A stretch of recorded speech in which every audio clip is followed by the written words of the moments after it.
નવસારી જિલ્લામાં ભારે વરસાદના કારણે અનેક વિસ્તારોમાં જળબંબાકાર જેવી સ્થિતિ સર્જાઈ હતી। અનેક માર્ગો પાણીમાં ગરકાવ થતા વાહનો ફસાઈ ગયા હતા। મંદિર ગામે એક ખાનગી બસ પાણીના ધસમસતા પ્રવાહમાં ફસાઈ જતા ફાયર વિભાગે રેસ્ક્યુ હાથ ધર્યું હતું, જ્યારે ખારેલ ઓવરબ્રિજ પાસે પણ રાજસ્થાન જઈ રહેલી લક્ઝરી બસ પાણીમાં ફસાતા 40 જેટલા મુસાફરોનું સુરક્ષિત રીતે સ્થળાંતર કરવામાં આવ્યું હતું। નવસારી જિલ્લાના મંદિર ગામે ભારે વરસાદના કારણે પાણીનો પ્રવાહ વધતા એક ખાનગી બસ વચ્ચે જ ફસાઈ ગઈ હતી। બસ પાણીમાં ફસાઈ હોવાની જાણ ફાયર વિભાગને થતાં નવસારી મહાનગરપાલિકાના ફાયર ફાઇટરો તાત્કાલિક સ્થળ પર પહોંચી ગયા હતા।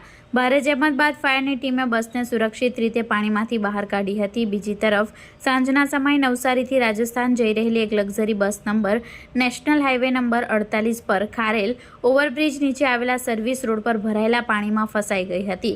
બસમાં 10 બાળકો સહિત અંદાજે 40 મુસાફરો સવાર હતા। ઘટનાની જાણ થતાં ગણદેવી ફાયર વિભાગની ટીમ સ્થળ પર દોડી આવી હતી। ફાયર જવાનોએ દોરડા બાંધીને એક પછી એક તમામ મુસાફરોને સુરક્ષિત રીતે બસમાંથી બહાર કાઢ્યા હતા। સમયસર હાથ ધરાયેલા રેસ્ક્યુ ઓપરેશનના કારણે કોઈ જાનહાનિ સર્જાઈ નહોતી।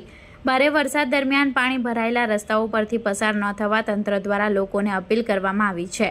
ભારે વરસાદ વચ્ચે ફાયર વિભાગની સમયસરની કામગીરીના કારણે 2 અલગ અલગ સ્થળોએ મોટો અકસ્માત ટળ્યો હતો।